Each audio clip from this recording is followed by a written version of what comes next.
सकते राजा भरत, जो कि संसार को छोड़कर जंगल में जाकर रह रहे हैं, मृग में आसक्ति होने के कारण पुनः मृग जन्म प्राप्त हुआ। इसीलिए भगवान गीता में कहते हैं अंत काले च मामेव स्मरन् मुक्त्वा कलेवरम, अंतिम समय में जो प्राणी मेरा स्मरण करते हुए इस कलेवर का त्याग करता है तो फिर वो मुझको प्राप्त कर लेता है। परंतु अंतकाल में स्मरण होगा कैसे? क्योंकि जीवन भर तो हमने अभ्यास दूसरे चीज का किया है। ये मेरा घर, ये मेरी पत्नी, ये मेरे बच्चे, ये मेरा धन, इसी का तो हमें अभ्यास है। तो जिसका अभ्यास रहेगा वही अंत समय में भी होगा। खटिया में पड़ा हुआ व्यक्ति भी संसार की चिंता करता है।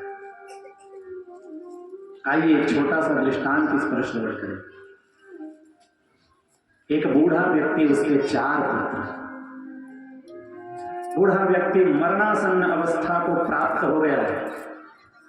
बहुत कंजूस स्वभाव का था, इतना कंजूस कि जीवन में कभी कुछ खर्च किया ही नहीं। मरने का समय आ गया, घर में खटिए में पड़े हुए, कुछ बोलना चाह रहे हैं लेकिन बोल नहीं पा रहे हैं। तो पुत्रों को ये लगा कि पिताजी कुछ बताना चाहते हैं।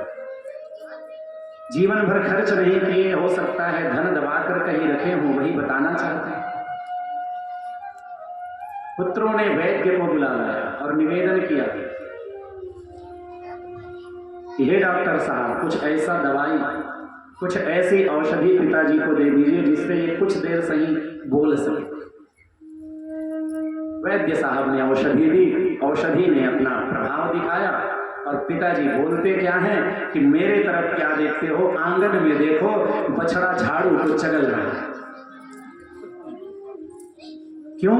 क्योंकि जीवन भर धन कैसे बचाया जाए यही चिंता है, और ऐसा कहते हुए प्राणों का त्याग करें। तो ये कोई विनोद की बात नहीं, ये हंसने की बात नहीं, ये सीखने की बात है। दृष्टांत तो आपको इसलिए बताया जाता है कि इन दृष्टांतों से हम सीख सकें।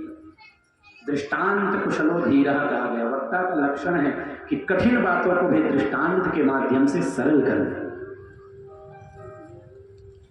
तो जिसका अभ्यास रहेगा भैया, वही अंत समय में भी होगा। क्योंकि जन्म जन्म मुनि जतन कराई और अंत राम कहीं आवत ना।